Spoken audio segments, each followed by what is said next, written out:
اللهم صل على سيدنا محمد وعلى آلہ وصحبہ وسلم۔ قریش بولے کہ اے محمد، اگر اللہ تعالیٰ نے تجھے بھیجا ہے تو اس سے کہہ کر ذرا ان پہاڑیوں کو جو مکہ کے ارد گرد کھڑی ہیں ہموار کرا دے، اور اس سے کہہ کہ ہماری زمین پر اسی طرح ندیاں بہنی چاہیے جس طرح شام میں بہتی ہیں، اور اس سے کہہ کہ وہ محلات و باغات سے نوازے اور تجھ پر سونے چاندی کی بارش کرے، ہمیں بھی تو پتہ چلے کہ اللہ تعالیٰ سے تو کتنا قرب رکھتا ہے اور وہاں تیری کتنی سنوائی ہوتی۔ حضرت بولے میں ان چیزوں کا طالب نہیں ہوں، اور اللہ تعالیٰ نے ایسے کاموں کے لیے مجھے بھیجا بھی نہیں ہے، مجھے تو اس نے بشیر و نذیر بنا کر بھیجا ہے۔ تب اہل قریش بولے کہ دیکھ اے محمد، ہم تجھے جتنا سمجھا سکتے تھے سمجھا لیا، اب ہم تجھے چین نہیں لینے دیں گے، ہم تجھے تباہ و برباد کریں گے یا تو ہمیں تباہ و برباد کر دے۔ اس پر حضرت اٹھ کھڑے ہوئے اور وہاں سے چلے آئے، لوگوں کی باتوں سے بہت آزردہ تھے، خاص طور پر بنو مخزوم کے رویے سے نالاں تھے، مگر اسی بنی مخزوم میں ابو سلامہ بھی تھا جو حضرت کی چچی برہ کا بیٹا تھا، وہ ان کا عقیدت مند تھا، اور ابو سلامہ کا ایک چچازاد بھائی تھا، نام اس کا ارقم تھا، امیر کبیر آدمی تھا، وہ حضرت کی خدمت میں حاضر ہوا اور مشرف با اسلام ہو گیا۔ کوہ صفا کے قریب اس کا ایک وسیع و عریض مکان تھا، وہ اس نے اسلام کے لیے وقف کر دیا، یوں اسلام کے ماننے والوں کو مکہ کے عین وسط میں ایک ٹھکانہ میسر آ گیا۔ اب وہ اطمینان کے ساتھ یہاں اکٹھے ہوتے تھے، سر جوڑ کر بیٹھتے تھے، تبادلہ خیال کرتے تھے، عبادت کرتے تھے۔ اکابرین قریش نے ضد پکڑی تھی کہ اگر تم واقعی پیغمبر ہو تو کوئی معجزہ دکھاؤ، کوئی فرشتہ آسمان سے اترے اور اعلان کرے کہ محمد اللہ کے پیغمبر ہیں۔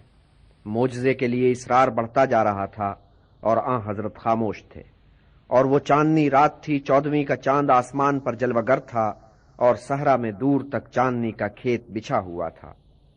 کفار کی ایک ٹولی حضرت کے پاس پہنچی اور بولی کہ اگر تم اس چمکتے چاند کے 2 ٹکڑے کر دو تو ہم مان لیں گے کہ تم پیغمبر ہو۔ اس وقت اس ٹولی کے علاوہ بھی بہت سے قریش یہاں جمع تھے، ان میں کفار بھی تھے، اہل اسلام بھی تھے، اور ایسے بھی تھے جو اسلام کے بارے میں ایک تذبذب کے عالم میں تھے۔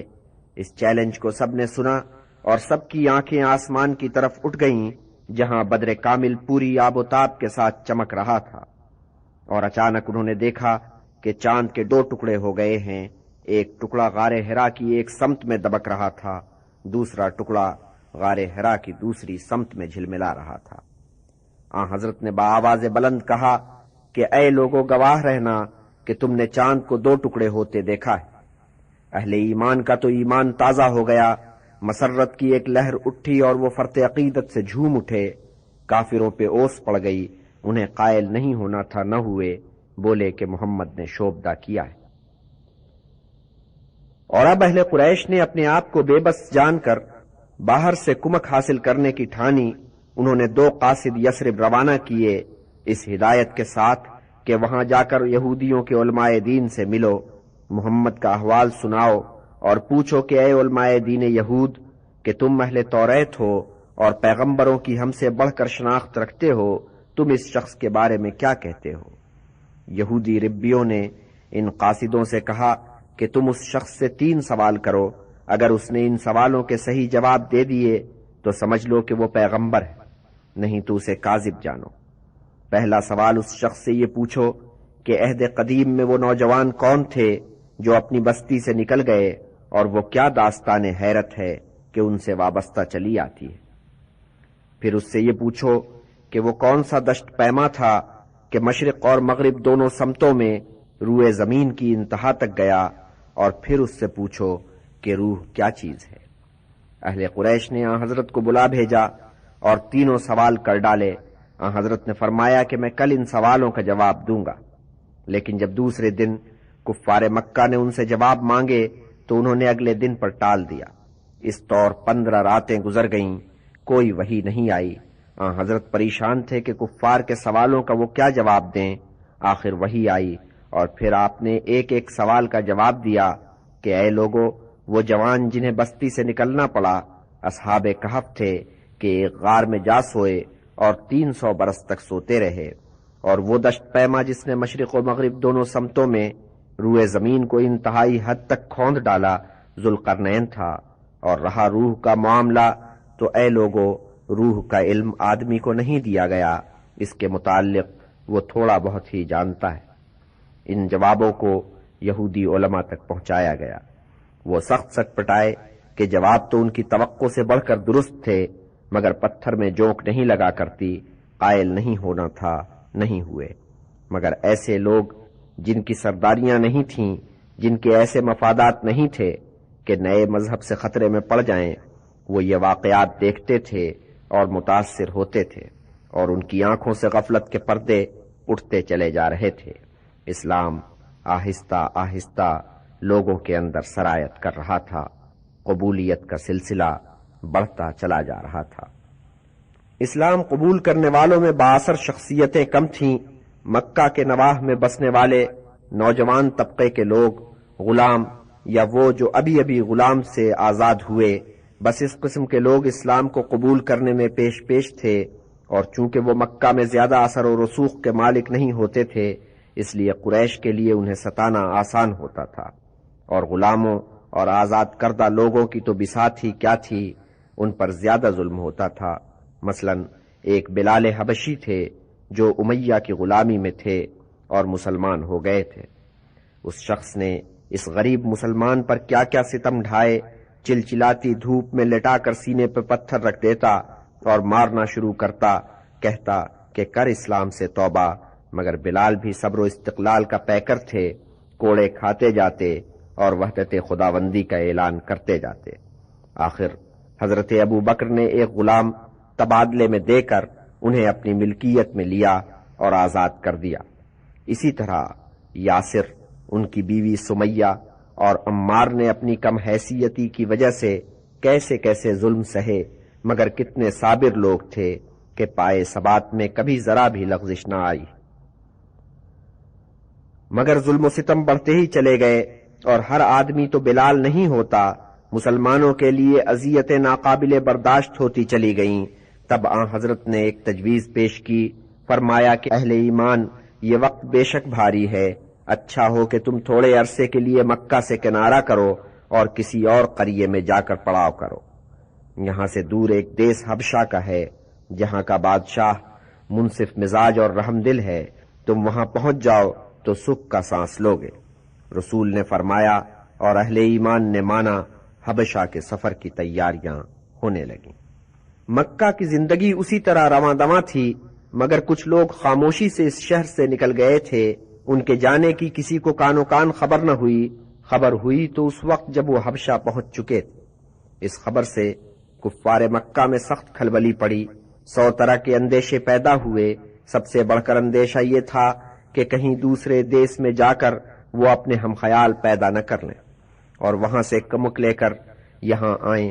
سوچا کہ اس کا توڑ فوراً ہونا چاہیے، اور توڑ یہ کیا گیا کہ 2 قاصد، عمرو ابن عاص اور عبداللہ ابن ابی ربیہ، تحفے تحائف کے ساتھ وہاں کے بادشاہ نجاشی کے دربار بھیجے گئے۔ ان قاصدوں نے نجاشی کے دربار میں جا کر کفار مکہ کا مقدمہ مؤثر انداز میں پیش کیا۔ کہا کہ کچھ سرفرے لوگ مکہ سے بھاگ کر یہاں آ گئے ہیں، ایک شخص محمد کے اثر میں آ کر وہ اجداد کے مذہب سے پھر گئے ہیں، آپ کے مذہب عیسائیت سے بھی بے تعلق ہیں، انہوں نے اپنا کوئی الگ ہی مذہب گھڑا ہے، اچھا ہو کہ آپ ان مفرورین کو اپنے یہاں سے نکالیں اور ہمارے حوالے کریں۔ نجاشی نے قاصدوں کی بات سنی اور مہاجرین کو بلا بھیجا۔ مہاجرین کے قافلے کے قائد حضرت جعفر تھے، کیا حسین و جمیل آدمی تھے اور کس فصاحت و بلاغت کے ساتھ کلام کرتے تھے۔ انہوں نے دربار میں پہنچ کر مسلمانوں کا نقطۂ نظر بیان کیا۔ کہا کہ اے بادشاہ، ہم اہل عرب تاریکی میں بھٹک رہے تھے، بتوں کو پوجتے تھے، عدل و انصاف سے محروم تھے، کمزوروں ناداروں کے ساتھ زیادتیاں ہوتی تھیں، جابروں ظالموں کی بن آئی تھی۔ ایسے میں ہمارے درمیان ایک پیغمبر نے ظہور کیا، اس نے خدا کی وحدانیت کا اعلان کیا، بت پرستی کی نفی کی، اور غریبوں، حاجت مندوں، ناتوانوں کے لیے انصاف کی آواز بلند کی۔ اس پر کفار مکہ ہمارے جانوں کے بیری ہو گئے۔ ہم کچھ لوگوں نے ان کے مظالم سے تنگ آ کر مکہ سے ہجرت کی اور تیری پناہ میں آئے۔ اے بادشاہ، ہم نے سنا ہے کہ تو رحم دل ہے اور انصاف پسند ہے۔ یہ عیسائیوں کا ملک تھا۔ شاہ نجاشی اپنی عیسائیت کی وجہ سے ویسے ہی مکہ کے بت پرستوں سے بدظن تھا۔ حضرت جعفر کی تقریر نے اس پر خوب اثر کیا۔ شاہ نجاشی نے کہا کہ اے میرے مہمانوں، اگر وہ شخص جسے تم پیغمبر بتاتے ہو واقعی اللہ کا پیغام لے کر آیا ہے تو پھر اس پر جو پیغام نازل ہوا اس میں سے تمہیں کچھ یاد ہوگا، وہ سناؤ۔ تب حضرت جعفر نے سورہ مریم سے کچھ آیات سنائیں۔ حضرت جعفر آیات تلاوت کر رہے تھے اور شاہ نجاشی کی آنکھوں میں آنسو تیر رہے تھے۔ جب ان آیتوں کا ترجمہ اس کی زبان میں اسے سنایا گیا تو وہ بے ساختہ رویا، دوسرے سننے والے بھی روئے۔ نجاشی نے کہا کہ خدا کی قسم یہ کلام اسی سرچشمے سے آیا ہے جہاں سے حضرت عیسیٰ پر نازل ہوا تھا۔ شاہ نجاشی کے اس طرح متاثر ہو جانے سے قریش کے نمائندے بہت سٹ پٹائے۔ انہوں نے ایک حربہ اور آزمایا، کہا کہ اے شاہ، ذرا ان لوگوں سے تو یہ پوچھ کہ وہ حضرت عیسیٰ کو کیا سمجھتے ہیں، بس اس سوال پر ان کی قلعی کھل جائے گی۔ شاہ نجاشی نے مسلمانوں کو پھر بلا بھیجا اور سوال کیا کہ اے مسلمانوں، تم حضرت عیسیٰ کو کیا سمجھتے ہو؟ حضرت جعفر نے تامل کیا، پھر یوں گویا ہوئے کہ اے بادشاہ، ہم حضرت عیسیٰ کو وہی سمجھتے ہیں جو ہمارے رسول نے ہمیں بتایا ہے کہ وہ اللہ کے بندے تھے، اللہ کے رسول تھے، روح اللہ تھے اور کلمت اللہ، جس کا القاء حضرت مریم کو بحالت دوشیزگی ہوا۔ نجاشی نے یہ جواب سنا اور مطمئن ہو گیا۔ جعفر اور ان کے رفیقوں سے کہا کہ اس دیس میں تم شوق سے رہو، تمہارے لیے کوئی جوکھو نہیں۔ پھر خدام سے کہا کہ اہل قریش نے جو تحفے تحائف بھیجے ہیں وہ واپس کر دو، ہمیں ان کی حاجت نہیں ہے۔ یوں قریش کے سفیر نجاشی کے دربار سے ذلیل ہو کر واپس آئے۔ قریش اپنی مشن کی ناکامی پر بہت تل ملائے۔ نزلہ بروزو ضعیف، شاہ نجاشی کے ہاتھوں جو انہیں ذلت نصیب ہوئی تھی اس کا بدلہ انہوں نے مسلمانوں سے لیا۔ اب مسلمانوں پر ان کا ظلم و جور اور بڑھ گیا۔ اس میں پیش پیش ابو جہل تھا۔ ابو جہل تو تھا ہی، اس کا بھانجا عمر بھی مسلمانوں کی جانوں کا دشمن بنا ہوا تھا۔ یہ نوجوان اس وقت 26 کے سن میں تھا۔ طبیعت میں غصہ بہت تھا، مگر ماموں سے اس اعتبار سے مختلف تھا کہ ایماندار اور پاک باز تھا۔ اس کے باپ خطاب نے اس کی اس طور پرورش کی تھی کہ کعبہ اور اس کی رسوم و روایات کا شدت سے قائل تھا۔ اب جو اس نے دیکھا کہ کچھ لوگ ان رسوم و روایات کو چیلنج کر رہے ہیں تو اس کا پارا چڑھ گیا۔ حبشہ سے سفیران قریش کی ناکام واپسی نے جلتی پر تیل کا کام کیا۔ اس نوجوان نے سوچا کہ فتنے کی جڑ ایک شخص ہے، اس کا سر قلم کر دیا جائے تو فتنہ خود بخود فرو ہو جائے گا۔ طیش میں آ کر تلوار پکڑی اور گھر سے اس عزم کے ساتھ نکلا کہ آج اس شخص کا سر قلم کر دینا ہے۔ راستے میں نعیم ابن عبداللہ ملے جو خفیہ طور پر مسلمان ہو چکے تھے۔ انہوں نے اس نوجوان کے تیور دیکھے تو دل میں اندیشہ کیا کہ ہاں حضرت کی جان خطرے میں ہے۔ کہا کہ اے عمر، پہلے اپنے گھر کی تو خبر لے، تیرے بہن اور بہنوئی نے بھی تو اسلام قبول کر لیا ہے۔ یہ خبر نوجوان پر بجلی بن کر گری۔ حضرت کی طرف جاتے جاتے اس نے راستہ بدلا اور بہن کے گھر کی طرف ہو لیا۔ بہن فاطمہ اور بہنوئی سعید اس وقت اس آیت کی تلاوت کر رہے تھے جو تازہ تازہ نازل ہوئی تھی۔ بھائی کی غسیلی آواز سن کر فاطمہ چونکی۔ انہوں نے وہ کاغذ جس پر آیت لکھی ہوئی تھی کپڑوں میں چھپا کر رکھ دی۔ عمر نے آتے ہی پہلا سوال یہ کیا کہ یہ تم لوگ کیا پڑھ رہے تھے، اور جب بہن اور بہنوئی سے نوجوان کو کوئی تشفی بخش جواب نہ ملا تو اس نے غضبناک ہو کر کہا کہ میں نے سنا ہے کہ تم نے اسلام قبول کر لیا ہے، اور بہنوئی کے ساتھ دست و گریباں ہو گیا۔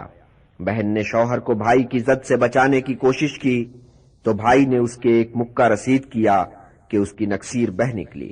تب بھائی کا دل پسیجا، اس کے رویے میں نرمی آ گئی۔ نرم لہجے میں کہا کہ اے بہن، میں یہ دیکھنا چاہتا ہوں کہ وہ کیا عبارت تھی جو تم پڑھ رہی تھیں، اور وہ کون سی بات ہے جس نے تمہیں اسلام قبول کرنے پر قائل کیا ہے۔ بہن کا بھی بھائی کے لیے دل پسیجا، دل میں کہا کہ کیا عجب ہے کہ یہ آیت پڑھ کر میرے بھائی کا قلب درست ہو جائے اور وہ مسلمان ہو جائے، مگر اس نے ایک شرط لگائی، اے میرے ماں جائے، یہ عبارت اپنے پڑھنے والوں کو پاک صاف ہونے کا تقاضا کرتی۔ عمر نے فوراً اس ہدایت پر عمل کیا، نہا دھو کر بہن کے پاس آئے۔ بہن نے کاغذ بھائی کے سامنے رکھ دیا، وہ طٰہٰ کی آیت تھی۔ اس کا عجب اثر ہوا کہ عمر فوراً قبول اسلام پر آمادہ ہو گئے۔ وہاں سے اٹھ کر سیدھے آن حضرت کی خدمت میں پہنچے اور ایمان لے آئے۔ کتنے لوگوں نے اسلام قبول کر لیا تھا، مگر اس کا اعلان کرتے ہوئے وہ جھجکتے تھے۔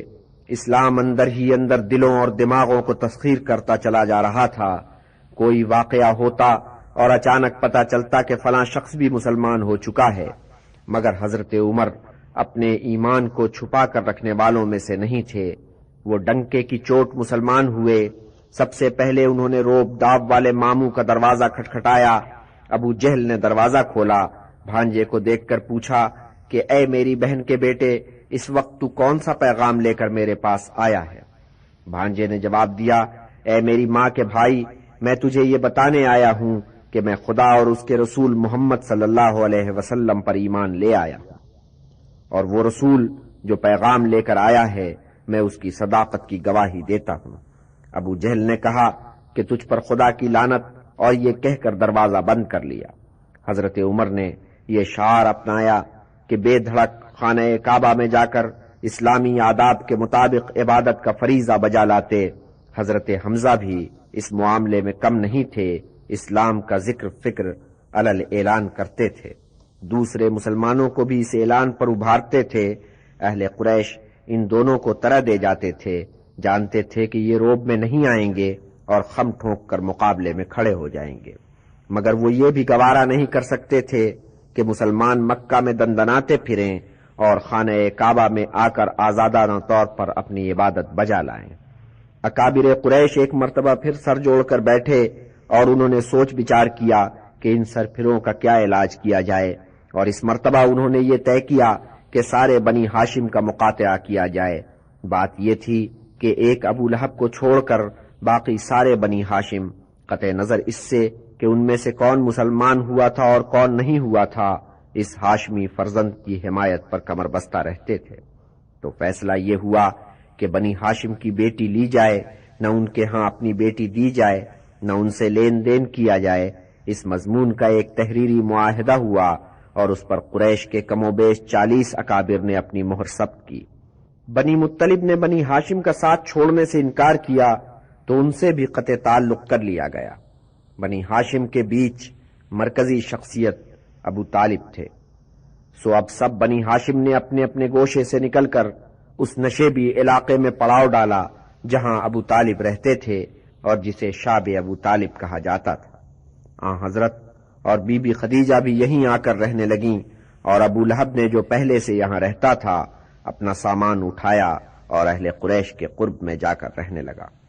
یہ بائیکاٹ 2-2.5 برس جاری رہا، مگر اس کا نتیجہ کیا نکلا؟ بنی ہاشم کو دقتوں کا سامنا ضرور ہوا، لین دین بند تھا، کھانے پینے کا سامان بھی ان کے ہمدرد چھپ کر انہیں پہنچاتے تھے۔ بہرحال کسی نہ کسی طور زندگی جیسے تیسے گزر رہی تھی، مگر اس مقید زندگی نے اسلام میں لوگوں کے لیے اور کشش پیدا کر دی۔ دور دور یہ خبر پہنچی اور دور دور کے مقامات پر عرب اپنی مجلسوں میں قیاس کے گھوڑے دوڑاتے رہے اور سوچتے رہے کہ کیا واقعی مکہ میں کسی پیغمبر کا ظہور ہوا ہے۔ آخر ہشام کا پیمانہ صبر لبریز ہو گیا۔ قریش میں یہ وہ شخص تھا جس نے کتنی مرتبہ اونٹ پر کھانے پینے کا سامان اور پہننے اوڑھنے کے کپڑے لاد کر شاب ابو طالب میں پہنچائے تھے، مگر اب وہ اس پر تلا تھا کہ کسی طور یہ بائیکاٹ ختم ہونا چاہیے۔ وہ سیدھا زہیر کے پاس پہنچا کہ حضرت کی پھوپھی عاتقہ کا بیٹا تھا۔ کہا کہ اے زہیر، تو کھاتا پیتا ہے، پہنتا اوڑھتا ہے، شادیاں کرتا ہے، اور ادھر تیری ماں کے عزیز رشتہ دار دانے دانے کو ترستے ہیں اور تنگی ترشی میں بسر کرتے ہیں، کیا تو اس پر خوش ہے؟ زہیر نے جواب دیا کہ اے ہشام، بتا میں اکیلا کیا کر سکتا ہوں؟ اگر میرے ساتھ ایک فرد اور شامل ہو جائے تو میں اس مقاطعے کا ابھی قلعقمہ کر دوں۔ تو سن اے زہیر، وہ دوسرا فرد میں ہوں۔ دونوں نے مل کر سوچا کہ ان کے ساتھ کوئی تیسرا بھی ہونا چاہیے۔ تیسرا آدمی جو ان کا رفیق بنا وہ تھا نوفل کا پوتا مطعم بن عدی۔ مطعم نے کہا کہ ان کے ساتھ کوئی چوتھا بھی ہونا چاہیے۔ چوتھا ساتھی ابو البختار بنا، جس کا تعلق بنی اسد سے تھا، اور ابو البختاری نے کہا کہ ہمارا کوئی پانچواں ساتھی بھی ہونا چاہیے، اور بنی اسد ہی میں سے ایک شخص ابن الاسود ان کا پانچواں ساتھی بنا، اور پانچویں ساتھی نے چھٹے ساتھی کے متعلق سوال نہیں اٹھایا، سو انہوں نے جانا کہ ان کا 5 ہونا کافی ہے۔ رات کو وہ سر جوڑ کر بیٹھے، منصوبہ بندی کی، اور صبح ہی صبح خانہ کعبہ کی طرف ہو لیے۔ زہیر نے خانہ کعبہ کا طواف کیا، 7 پھیرے کیے، پھر اہل قریش سے کہ وہاں جمع تھے مخاطب ہوا کہ اے اہل مکہ، تف ہے ہم تم پر کہ ہم تم کھاتے پیتے ہیں، ہنسی خوشی زندگی گزارتے ہیں، اور ادھر بنی ہاشم اسرت میں بسر کرتے ہیں۔ خدا کی قسم، جب تک مقاطعے کے پروانے کے پرزے نہیں ہو جاتے میں چین سے نہیں بیٹھوں گا۔ یہ سن کر ابو جہل کہ اس کا امزاد تھا آگ بگولا ہو کر یوں بولا، تو جھوٹ بولتا ہے، یہ معاہدہ چاک نہیں ہوگا۔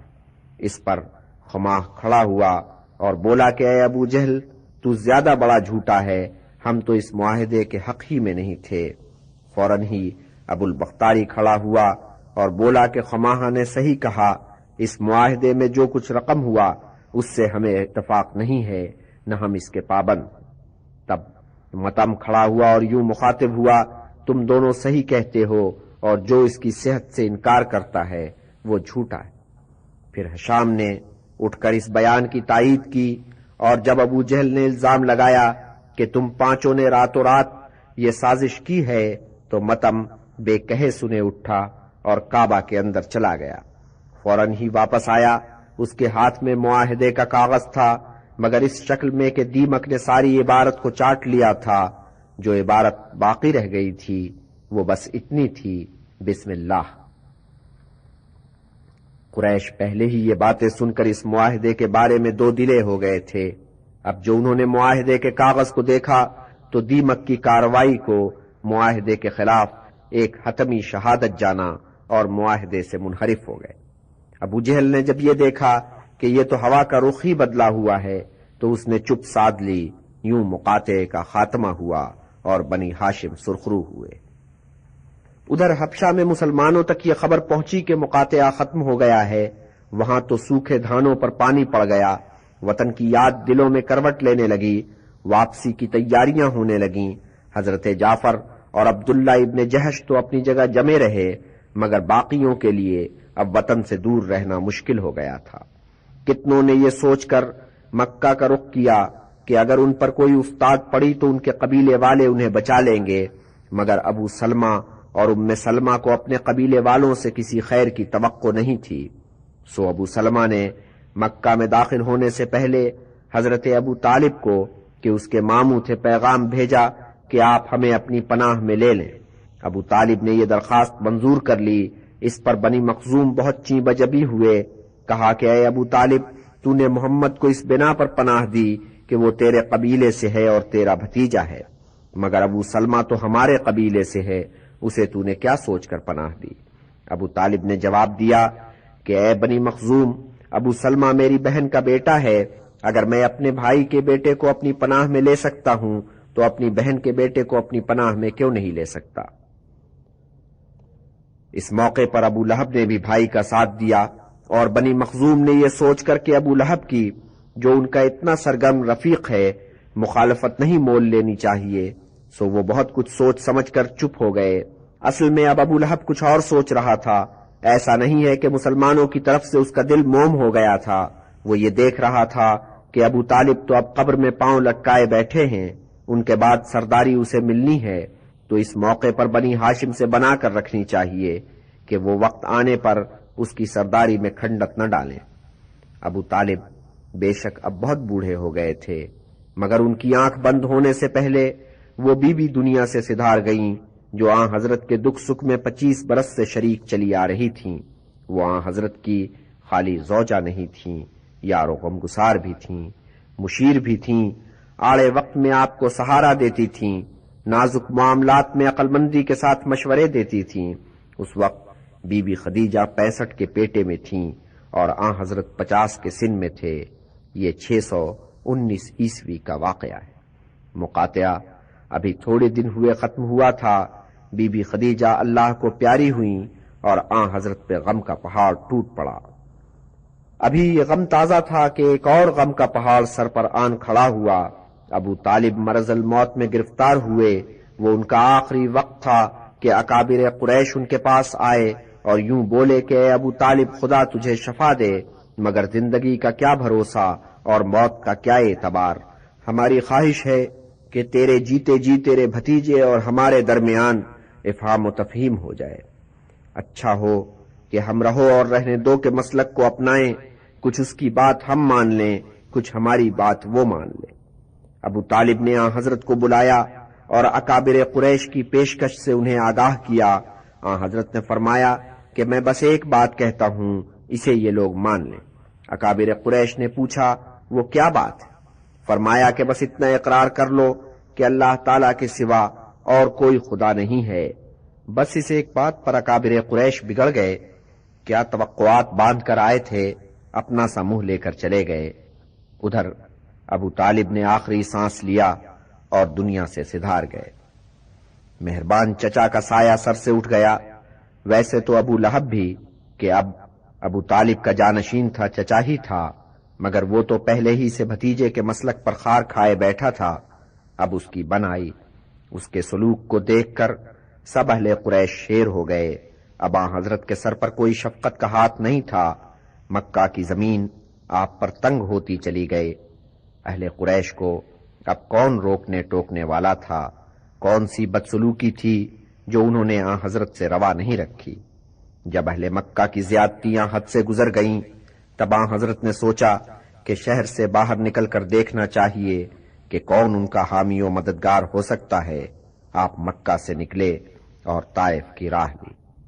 آن حضرت طائف پہنچ کر سیدھے قبیلے بنی ثقیف کے سرداروں کے گھر پہنچے۔ آن حضرت ان سرداروں کے اس طرز کلام سے بہت آزردہ ہوئے، مایوس ہو کر وہاں سے لوٹے، مگر بنی ثقیف کے ان سرداروں نے اسی پر بس نہیں کی۔ انہوں نے اپنے غلاموں کو اشارہ کر دیا اور غلاموں نے اپنے آقاؤں کی خوشنودی کو ملحوظ رکھتے ہوئے آن حضرت پر آوازیں کسنے شروع کیے۔ دوسرے لوگ بھی ان کے ساتھ شامل ہو گئے۔ اجنبی شہر اور دشمنوں کا نرغہ آن حضرت کے لیے ان سے جان چھڑانی مشکل ہو گئی۔ راہ میں ایک باغ نظر آیا، اس میں داخل ہوئے، درختوں نے انہیں پناہ دی۔ طائف ایک سرسبز پہاڑی مقام تھا۔ مکہ کے اہل ثروت نے یہاں زمینیں مول لے رکھی تھیں۔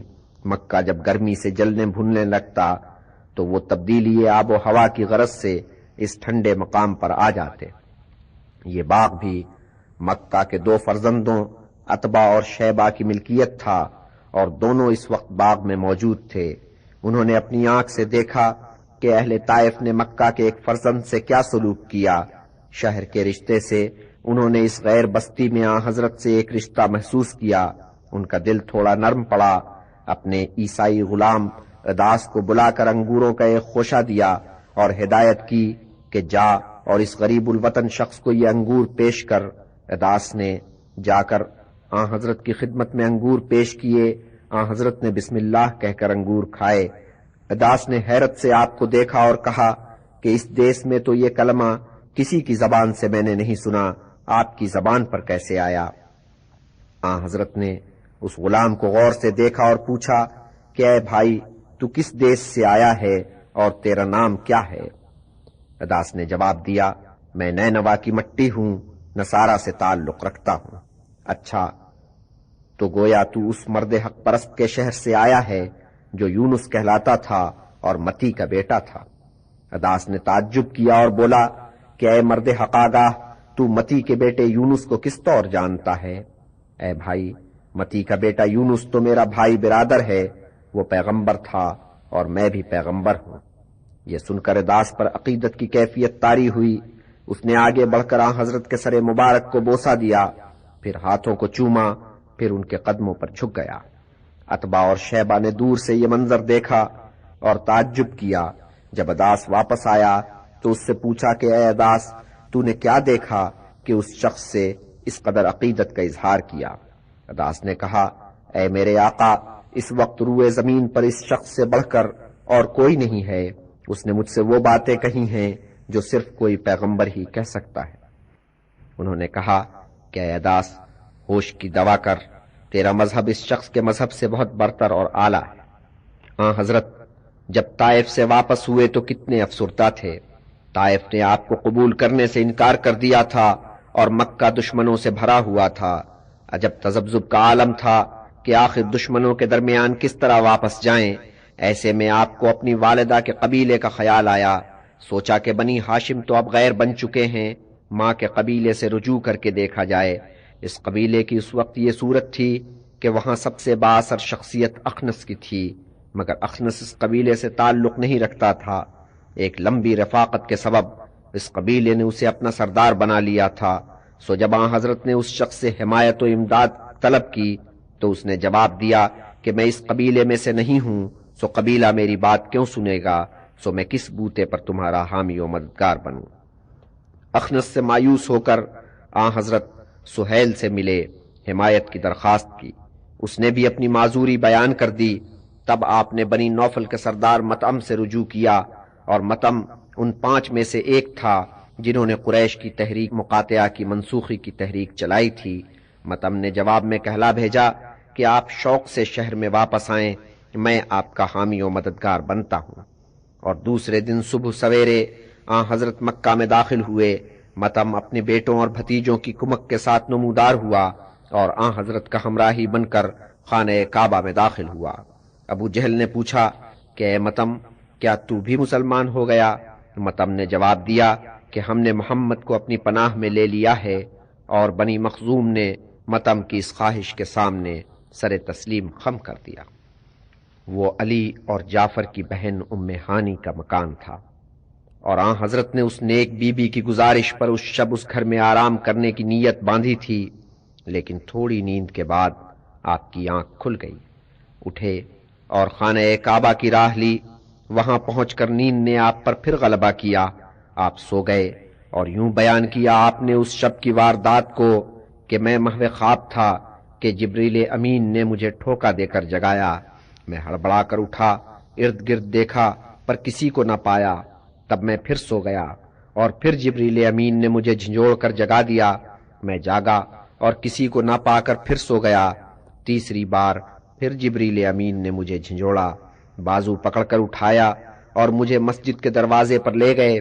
میں نے وہاں دیکھا کہ ایک مرکب سفید براق تیار کھڑا ہے اور 2 اس کے شہپر ہیں، اور بیان فرمایا آپ نے کہ کس طور آپ اس مرکب پر سوار ہوئے اور کس شان سے سواری روانہ ہوئی کہ جبریل امین ساتھ ساتھ چل رہے تھے اور راہ بتاتے جاتے تھے۔ سواری یثرب سے گزری، خیبر پہنچی، خیبر سے آگے نکلی اور یروشلم میں جا کر ٹھہری۔ اس مبارک مقام پر برگزیدہ پیغمبر جمع تھے، حضرت ابراہیم، حضرت موسیٰ، حضرت عیسیٰ، اور جب آپ نماز پڑھنے کے لیے کھڑے ہوئے تو سب انبیاء کرام پیچھے صف باندھ کر کھڑے ہو گئے، اور جب آپ نماز ادا کر چکے تو 2 پیالے نظر حضور کیے گئے، ایک پیالہ شراب سے چھلک رہا تھا اور دوسرا دودھ سے لبریز تھا۔ آپ نے پہلے پیالے کو چھوڑ کر دوسرے پیالے کو اٹھایا اور اس سے تھوڑا دودھ پیا۔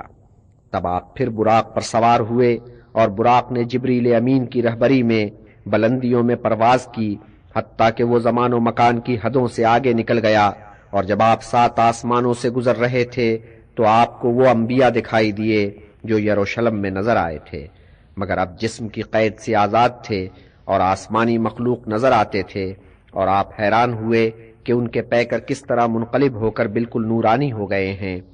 بلندیوں میں سفر اس کے بعد بھی جاری رہا، حتیٰ کہ آپ سدرۃ المنتہا تک پہنچ گئے۔ اس سے آگے جو کچھ تھا اس پر اسرار کے پردے پڑے تھے، اور ایک تجلی نے صدرہ کو اور اس کے گرد و نواح کو ڈھانپ لیا، اور آپ کی نظریں اس تجلی پر مرکوز ہو گئیں۔ پھر واپسی کا سفر شروع ہوا، پھر وہی 7 آسمان، اور واپسی کے سفر کو یوں بیان کیا آپ نے کہ راہ میں موسیٰ سے ملاقات ہوئی، اور موسیٰ نے پوچھا کہ اے رسول، اللہ تعالیٰ نے تیری امت کے لیے نمازوں کا کیا حساب مقرر کیا ہے؟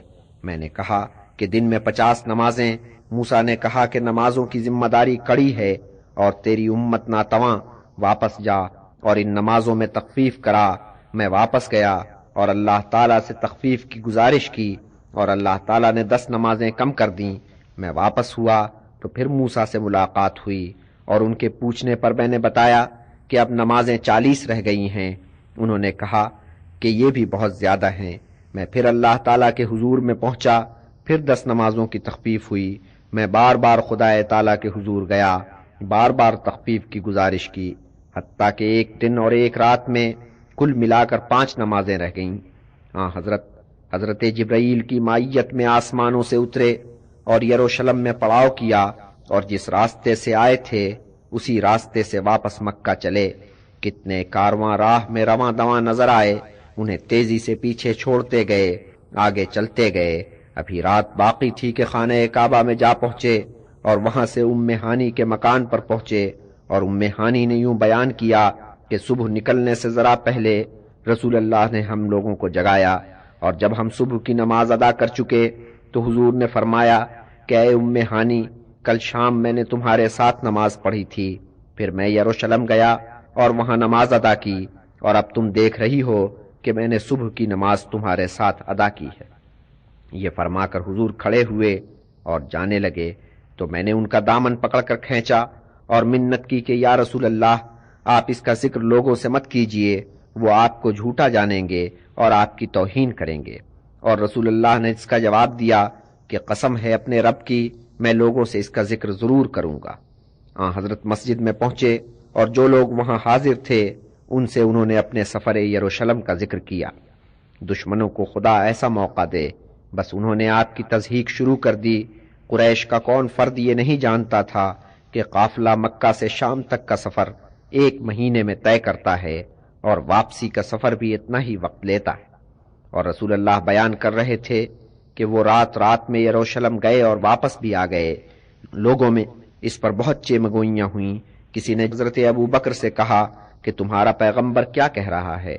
حضرت ابو بکر مسجد میں پہنچے، لوگوں کو مخاطب کر کے کہا، اے لوگو، اگر خدا کا رسول یہ کہتا ہے کہ وہ رات میں یروشلم گیا اور واپس آ گیا تو یہ صحیح ہے، اور اس پر حضرت نے انہیں صدیق کے خطاب سے نوازا۔ یثرب میں اوس و خجرز کے قبیلے ایک دوسرے کے خون کے پیاسے بنے ہوئے تھے۔ کتنی مرتبہ وہ ایک دوسرے سے الجھ چکے تھے اور دونوں طرف جان و مال کی کتنی بربادی ہو چکی تھی۔ رفتہ رفتہ طرفین کو اس لڑائی کی بے مقصدیت کا احساس پیدا ہوا۔ اعتدال پسندوں کا ایک ایسا گروہ پیدا ہوا جن کی دانست میں مسئلے کا صرف ایک حل تھا، یہ کہ کوئی ایسی مشترک قیادت ابھرے جو دونوں قبیلوں میں اتحاد و اتفاق کی فضا پیدا کر دے۔ ادھر یہ نیا احساس جنم لے رہا تھا اور ادھر بنی خزرج کے 6 افراد حج کے موقع پر مکہ پہنچے اور مشرف اسلام ہو گئے۔ واپس آ کر انہوں نے نئے مذہب کا اپنے قبیلے والوں میں چرچا شروع کر دیا۔ اگلے برس یعنی 621 عیسوی میں ان میں سے 5 افراد پھر حج پہ روانہ ہوئے۔ اس مرتبہ ان کے ساتھ 7 افراد بھی تھے، جن میں سے 2 بنی اوس کے چشم و چراغ تھے۔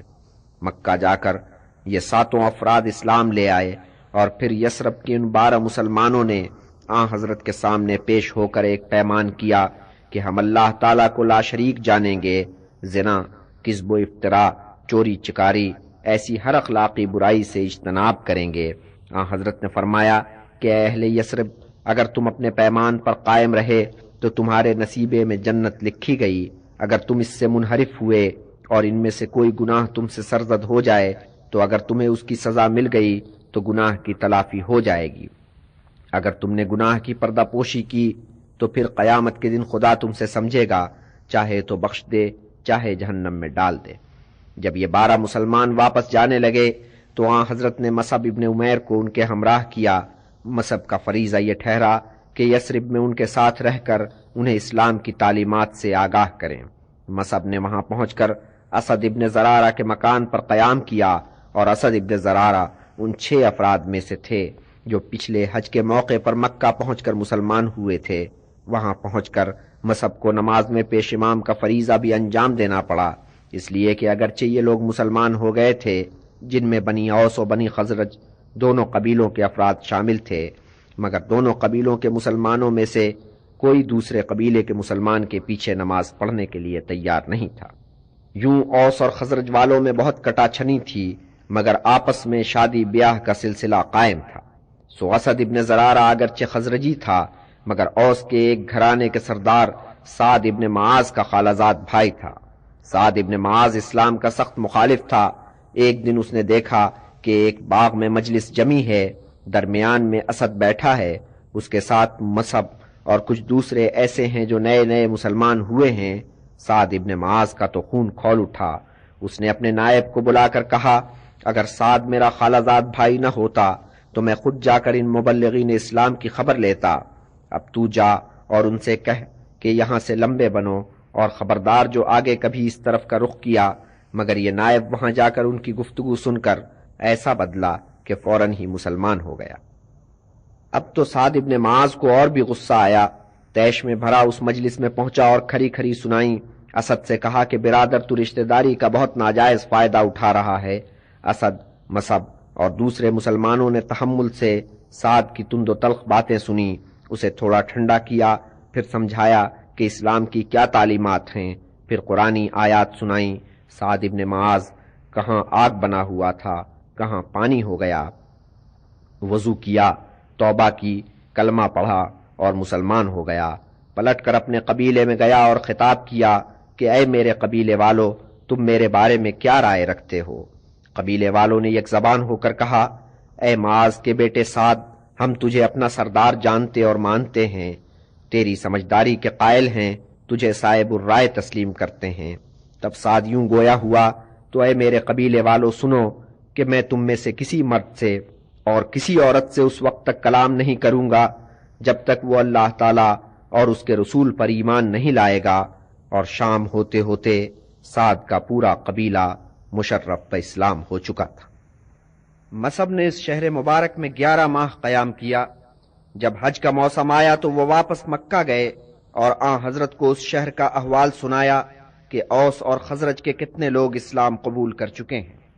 آن حضرت نے اپنے اس خواب کو یاد کیا جس میں آپ نے 2 سیاہ پتھروں کے درمیان ایک شاداب زمین دیکھی تھی، اور آپ نے جان لیا تھا کہ یہ زمین ہو نہ ہو یثرب کی مبارک سرزمین ہے، اور یہ بھی آپ پر روشن ہو چکا تھا کہ اب اس سرزمین کی طرف ہجرت کرنی ہے، اور یہ کہ اس مرتبہ ہجرت کرنے والوں میں آپ خود بھی شامل ہوں گے۔ مگر آپ نے اس منصوبے کا ذکر صرف 2 افراد سے کیا، ایک اپنی چچی ام الفضل سے اور ایک اپنے چچا عباس سے۔ عباس اگرچہ ابھی تک مسلمان نہیں ہوئے تھے، مگر آن حضرت کو اپنے اس چچا پر پورا اعتبار تھا۔ چچا عباس نے سن کر کہا کہ میرے بھتیجے، یثرب سے آنے والے نمائندوں سے جب تم بات کرنے جاؤ گے تو میں بھی تمہارے ساتھ چلوں گا، خود ان سے بات کر کے اپنا اطمینان کروں گا۔ آن حضرت نے چچا کی اس تجویز کو بصر و چشم منظور کیا۔ ادھر یثرب سے 72 مردوں اور 2 عورتوں کا گروہ اس نیت سے مکہ چلا کہ رسول اللہ کو اس دیار میں تشریف لانے کی دعوت دی جائے۔ یہ اس قافلے کے ہمراہ تھے جو حج کے لیے روانہ ہوا تھا۔ جب مکہ کے قریب پہنچے تو انہوں نے اپنے منصوبے پر عمل درآمد کی ایک ترکیب سوچی۔ وہ رات کا وقت تھا، آدھی رات ادھر آدھی رات ادھر، قافلہ بے خبر سو رہا تھا۔ یہ لوگ آہستہ سے اٹھے، دبے پاؤں قافلے کے بیچ سے نکلے اور عقبہ کے مقام پر پہنچے۔ ادھر آن حضرت کو ان کی آمد کی اطلاع مل چکی تھی۔ آپ چچا عباس کے ہمراہ یہاں پہنچے اور عباس ان سے یوں مخاطب ہوئے کہ اے بنی خزرج، تمہیں معلوم ہونا چاہیے کہ ہم نے محمد کو اپنے درمیان بہت عزت و احترام سے رکھا ہے۔ وہ اپنے قبیلے کی آنکھ کا تارا ہے، کسی کی مجال نہیں کہ اسے ٹیڑھی آنکھ سے دیکھے، مگر اب اس کے جی میں یہ سمائی ہے کہ تمہارے بیچ جا کر قیام کرے۔ سو اگر تم یہ وعدہ کرتے ہو کہ تم اپنے پیمان کو نبھاؤ گے اور محمد پر کوئی آنچ نہیں آنے دو گے تو فبہا، لیکن اگر تم سمجھتے ہو کہ یہ ذمہ داری تم پوری نہیں کر سکو گے تو اس کی بجائے کہ تم اپنے یہاں جا کر اس کا ساتھ چھوڑو، یہ بہتر ہوگا کہ یہیں ہمیں جواب دے دو۔ اہل خزرج نے یہ کلام سنا اور آن حضرت کی طرف روئے سخن کر کے یوں گویا ہوئے، اے خدا کے رسول، اب تم اپنا فیصلہ سناؤ کہ اپنی خاطر اور اللہ کی خاطر کیا تم ہمارے ساتھ تشریف لے چلنا مناسب سمجھتے ہو؟ آن حضرت نے قرآنی آیات تلاوت کی اور پھر یوں فرمایا کہ اے بنی خزرج، میں تمہارے ساتھ چلنے کا عہد اس شرط پہ کرتا ہوں کہ تم میری اسی طرح حفاظت کرو گے جس طرح اپنے حرم کی حفاظت کرتے ہو۔ اس پر برا کھڑے ہوئے اور بولے، قسم ہے اس ذات پاک کی کہ جس نے اپنا پیغام دے کر آپ کو بھیجا ہے کہ ہم آپ کی اسی طرح حفاظت کریں گے جس طرح اپنے حرم کی حفاظت کرتے ہیں، اور اے خدا کے رسول، ہم صاحب شمشیر و سناں ہیں، تیر و تلوار ہمیں اپنے اجداد سے ورثے میں ملے ہیں۔ اسی گھڑی بنی اوس کا ایک فرد کھڑا ہوا اور بولا کہ اے خدا کے رسول، ہمارے اور اہل یہود کے درمیان روابط چلے آتے ہیں، ہم آج ان روابط کو ختم کرتے ہیں، مگر پھر یہ تو نہیں ہوگا کہ جب اللہ تعالیٰ کی نصرت سے آپ کو فتح نصیب ہو تو آپ ہمیں چھوڑ کر اپنے لوگوں کے درمیان واپس چلے جائیں۔ حضرت مسکرائے اور بولے، نہیں، ایسا نہیں ہوگا، آج سے میں تمہارا ہوں اور تم میرے جان و دل ہو، جس سے تمہاری لڑائی ہوگی اس سے میری بھی لڑائی ہوگی، جس سے تمہاری صلح ہوگی اس کے ساتھ میری بھی صلح رہے گی۔ پھر حضرت نے فرمایا، اپنے 12 افراد چن کر میرے سامنے لاؤ۔ اہل یثرب نے اپنے 12 نمائندے منتخب کیے، ان میں 9 افراد بنی خزرج سے تھے اور 3 بنی اوس سے۔ یہ نسبت اس باعث تھی کہ یہاں آنے والوں میں 62 مرد اور 2 عورتوں کا تعلق بنی خزرج سے تھا، جبکہ بنی اوس کے صرف 11 افراد وفد میں شامل تھے۔ جب حلف اٹھانے کی گھڑی آئی تو خزرجیوں میں سے ایک یوں بولا کہ اے رفیقو، تمہیں کچھ احساس ہے کہ تم کیا پیمان کر رہے ہو اور کس بات کا حلف اٹھا رہے ہو؟ تم سارے لوگوں کے خلاف، قطع نظر اس سے کہ وہ سفید کھال والے ہیں یا کالی کھال والے، جہاد کا حلف اٹھا رہے ہو۔ کہیں یہ نہ ہو کہ جب تمہارے مال کا نقصان ہو اور تمہارے اکابر لڑائی میں مارے جائیں تو تم خدا کے رسول کا ساتھ چھوڑ جاؤ۔ اگر ایسا ہوا تو دنیا اور عاقبت دونوں جگہ تمہارے لیے رسوائی ہے، سو اس صورت میں اچھا ہو کہ تم اسی وقت حضور کا ساتھ چھوڑ دو۔ انہوں نے جواب میں کہا کہ بے شک ہماری جائیداد و اموال لٹ جائیں، ہمارے اکابر مارے جائیں، ہم رسول خدا کا ساتھ دیں گے۔ پھر حضرت سے مخاطب ہوئے، اے خدا کے رسول، ہمیں اس کے بدلے میں کیا ملے گا؟ حضرت نے فرمایا، جنت۔ تب انہوں نے کہا کہ اے خدا کے رسول، اپنا ہاتھ بڑھائیے۔ حضرت نے اپنا دست مبارک ان کی طرف بڑھا دیا، انہوں نے ہاتھوں میں ہاتھ لے کر ساتھ دینے کا عہد کیا۔ مکہ کی زمین اہل ایمان پر تنگ ہوتی جا رہی تھی، ادھر یثرب نے اپنی آغوش کشادہ کر رکھی تھی۔ حضرت نے مسلمانوں کو ہدایت کر رکھی تھی کہ اس شہر سے نکلو اور یثرب میں جا کر قیام کرو۔ مسلمان ایک ایک کر کے مکہ سے نکل رہے تھے اور مدینہ کی طرف رواں دواں تھے۔ کوئی ایک مسلمان رات کی تاریکی میں بیوی بچوں کو ہمراہ لے کر چھپتا چھپاتا شہر سے نکلتا اور مدینہ کی راہ پر پڑ لیتا۔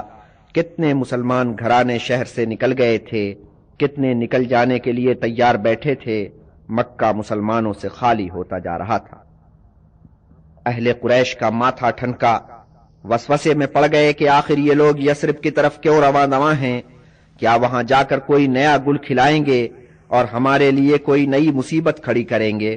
انہوں نے بہت پہرے بٹھائے، کتنوں کو بیچ رستے سے بہلا پھسلا کر واپس لائے اور پھر ان کی اچھی طرح خبر لی، مگر کوئی تدبیر کارگر نہ ہوئی۔ ہجرت کا سلسلہ جاری رہا۔ بہت جلد مکہ مسلمانوں سے خالی ہو گیا۔ اب سے 10 برس پہلے تک اس شہر میں کتنی امی جمی تھی، کیا رونقیں تھیں، کیا امن و آشتی کی فضا تھی۔ پھر کس طرح ایک نئے عقیدے کے ظہور سے شہر بدلتا چلا گیا۔ جس نے اس نئے عقیدے کو اپنایا، اس کے لیے اپنا شہر جہاں وہ پلا بڑھا تھا اچانک دیار غیر بن گیا۔ اور اب یہ لوگ جنہیں اپنا عقیدہ اپنی زمین سے زیادہ عزیز تھا، شہر چھوڑ کے جا چکے تھے۔ مکہ کے کتنے گھر کہ کل تک شاد و آباد تھے، آج بھائیں بھائیں کر رہے تھے، مگر 3 روحیں ابھی تک شہر میں موجود تھیں، حضور رسول مقبول صلی اللہ علیہ وسلم، حضرت ابو بکر صدیق، حضرت علی۔ ادھر قریش میں اور ہی کھچڑی پک رہی تھی۔ انہیں شدت سے یہ احساس ستا رہا تھا کہ مسلمانوں کا یوں شہر سے نکل جانا خالی ذلت نہیں، جانے یثرب میں جا کر وہ کیا منصوبہ بندی کریں اور ان کے لیے ایک مصیبت بن جائیں۔ بس انہیں ایک ہی اطمینان تھا کہ اصل آدمی ابھی ان کے درمیان موجود ہے، اور ساتھ ہی یہ فکر بھی تھی کہ کہیں وہ بھی شہر سے نہ نکل جائے۔ اس کا کیا بندوبست کیا جائے؟ اس مسئلے پر سوچ بچار کے لیے ایک جلسہ منعقد ہوا جس میں ہر قبیلہ، ہر گھرانے کے کسی بڑے نے شرکت کرنا ضروری سمجھا سوائے ابو لہب کے۔ ابو لہب کی اس میں بھی کوئی مصلحت ہوگی۔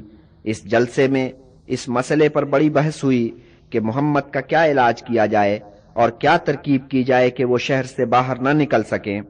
کتنی تجویزیں پیش ہوئیں اور رد ہو گئیں۔ آخر ابو جہل نے ایک تجویز پیش کی۔ پورا جلسہ اشش کر اٹھا کہ مسئلے کا کیسا قاطع حل پیش کیا۔ تجویز یہ تھی کہ ہر قبیلہ اپنے ایک مرد دلیر کو نامزد کرے، یہ سب مردان دلیر وقت مقررہ پر ایک ساتھ محمد پر ٹوٹ پڑے، ہر مرد دلیر ایک وار ضرور کرے، اور چونکہ اس خون میں قریش کے سبھی قبیلوں کے ہاتھ رنگے ہوئے ہوں گے، اس لیے بنی ہاشم کو خاموش ہونے کے سوا کوئی چارہ نظر نہیں آئے گا۔ آخر وہ کس کس قبیلے سے لڑیں گے؟ خون بہا لے کر چپ ہو جائیں گے۔ یہ تجویز اتفاق رائے سے منظور ہوئی۔ ادھر جبریل امین آئے اور آن حضرت کو مشورہ دیا کہ اب آپ یہاں سے ہجرت کر جائیں۔ آن حضرت فوراً اٹھے اور حضرت ابو بکر کی گھر کی طرف چلے۔ وہ تپتی دوپہر تھی۔ حضرت ابو بکر نے دیکھا کہ آن حضرت چلے آ رہے ہیں۔ اس وقت تو آپ کبھی آیا نہیں کرتے تھے، ضرور کوئی اہم مسئلہ درپیش۔ اے ابو بکر، خدا تعالیٰ کی طرف سے مجھے ہدایت ہوئی ہے کہ میں اس شہر سے ہجرت کر جاؤں، اور اس ہجرت میں مجھے حضور کی رفاقت حاصل ہوگی۔ ہاں اے ابو بکر، تو میرے ہمراہ ہوگا۔ حضرت ابو بکر نے اسے اپنے لیے مجدہ جانا اور ان کی آنکھوں میں خوشی کے آنسو تیرنے لگے۔ حضرت ابو بکر کے گھر سے الٹے پیروں واپس آئے۔ حضرت علی کو بلایا، ارشاد فرمایا کہ اے علی، میں یثرب کو جاتا ہوں، مگر تم فی الحال مکہ ہی میں رہو گے، اور جو مال و اسباب لوگوں نے میرے پاس امانت رکھا ہے وہ انہیں واپس پہنچاؤ گے۔ حضرت الامین کہلاتے تھے۔ بے شک اہل مکہ آپ کے مخالف تھے، مگر آپ کی دیانت داری اور امانت داری پر ابھی تک یقین رکھتے تھے، اور اپنی قیمتی اشیاء آپ کے پاس امانت رکھ جاتے تھے۔ اسی کے ساتھ حضرت نے حضرت علی کو اہل قریش کی سازش سے بھی مطلع کیا کہ اس وقت سازش کا علم آپ کو حضرت جبرائیل کی معرفت ہوا تھا۔ جو سورما حضرت کو قتل کرنے پر مامور ہوئے، انہوں نے مل کر یہ طے کیا کہ رات پڑنے پر ہم محمد کے گھر کے دروازے پر اکٹھے ہوں گے۔ رات آئی اور قتل پہ مامور سورما ایک ایک کر کے آتے گئے۔ دروازے پر کھڑے کھڑے انہوں نے کچھ عورتوں کی آوازیں سنی جو اندر سے آ رہی تھیں، سودا اور ام کلثوم کی آوازیں، فاطمہ اور ام ایمن کی آوازیں۔ اب تو یہ سورما ششو پنج میں پڑ گئے۔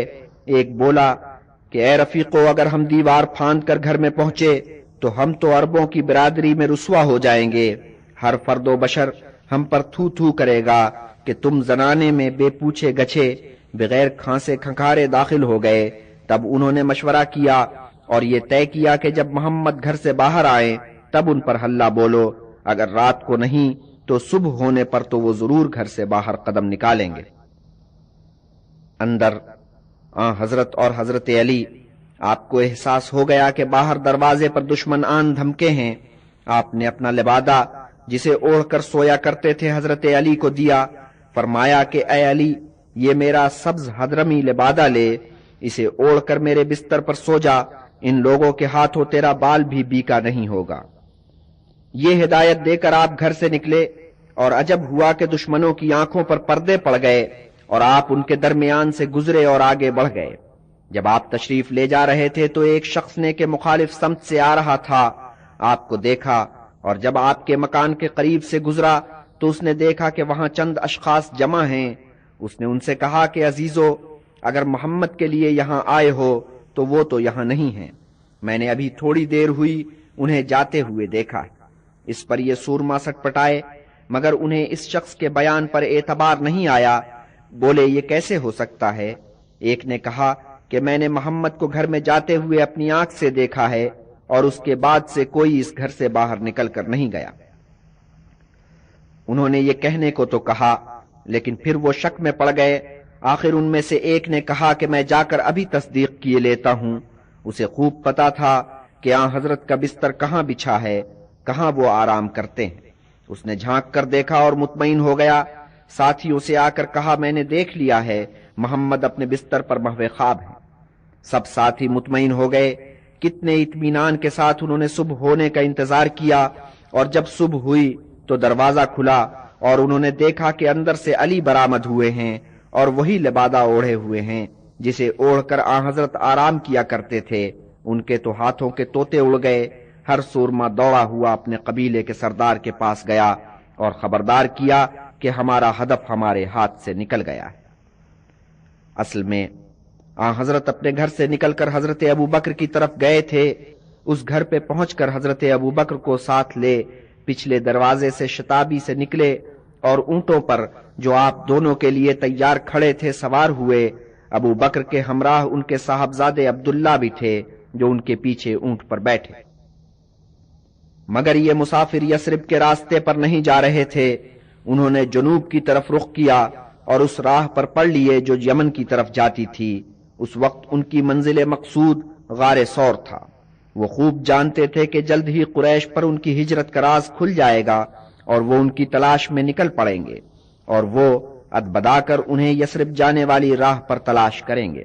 جب یہ دونوں مسافر مکہ سے باہر آ گئے تو آن حضرت نے مڑ کر مکہ پر ایک نظر ڈالی اور فرمایا، اے شہر، اللہ تعالیٰ کی وسیع و عریض زمین پر تو مجھے سب سے زیادہ عزیز ہے، اور خود اللہ تعالیٰ کو بھی سب مقاموں سے بڑھ کر عزیز ہے، اور اگر لوگ مجھے نکلنے پر مجبور نہ کرتے تو میں تجھے کبھی داغ مفارقت نہ دیتا۔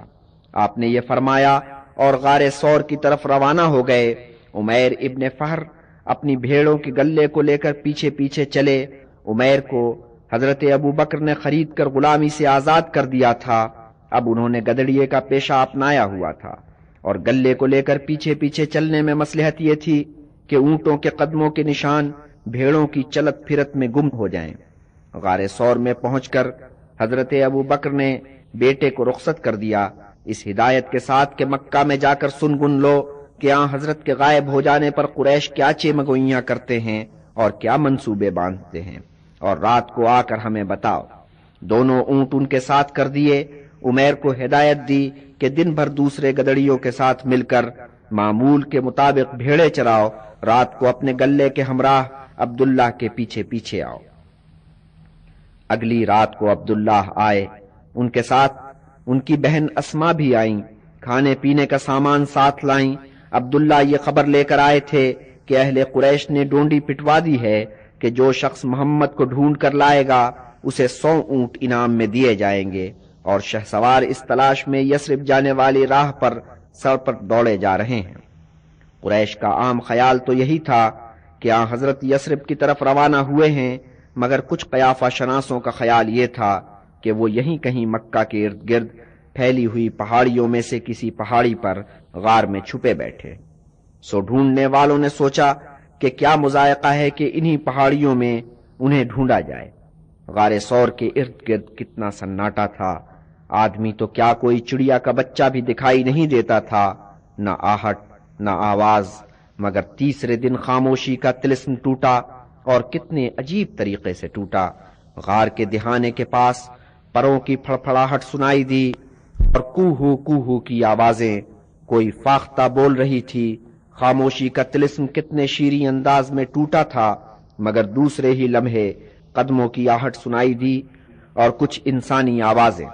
حضرت ابو بکر کے کان کھڑے ہوئے، کیا تلاش کرنے والے ادھر آ نکلے ہیں؟ صحیح قیاس کیا، حضرت کو تلاش کرنے والوں کی ایک ٹولی اس طرف آ نکلی تھی اور غار ثور کے دہانے پر آن پہنچی تھی۔ حضرت ابو بکر پریشان ہو گئے اور حضرت نے فرمایا، میرے رفیق مت پریشان ہو، بے شک اللہ تعالیٰ کی ذات ہمارے ساتھ ہے، اور لیجئے غار کے دہانے پر کھڑے ہوئے لوگ کہہ رہے ہیں کہ اس غار میں کوئی داخل کس طرح ہوتا ہے، سو اسے ٹٹولنے کی کیا ضرورت ہے، اور قدموں کی آہٹ دور ہوتی چلی جاتی ہے حتیٰ کہ معدوم ہو جاتی۔ حضرت اور حضرت ابو بکر نے اب اطمینان کے ساتھ غار کے دہانے پر نظر ڈالی۔ وہاں کیا دیکھا کہ ایک قد آدم درخت اس طرح کھڑا ہے کہ اس کی شاخوں سے غار کا منہ ڈھک گیا ہے، جو گوشہ ڈھکنے سے رہ گیا ہے اس پر کسی مکڑی نے جالا تانا ہوا ہے، اور غار کے کنارے جہاں قدم ٹکا کر آدمی نیچے اتر سکتا ہے وہاں ایک فاختہ نے گھونسلہ بنا رکھا ہے، اور وہاں کس اطمینان کے ساتھ بیٹھی انڈے سے رہی ہے۔ مگر صبح تک یہاں نہ یہ درخت تھا، نہ مکڑی کا جالا، نہ فاختہ کا گھونسلہ، تو ڈھونڈنے والوں نے یہ نقشہ دیکھ کر گمان کیا تھا کہ غار کے اندر کوئی نہیں اترا ہے۔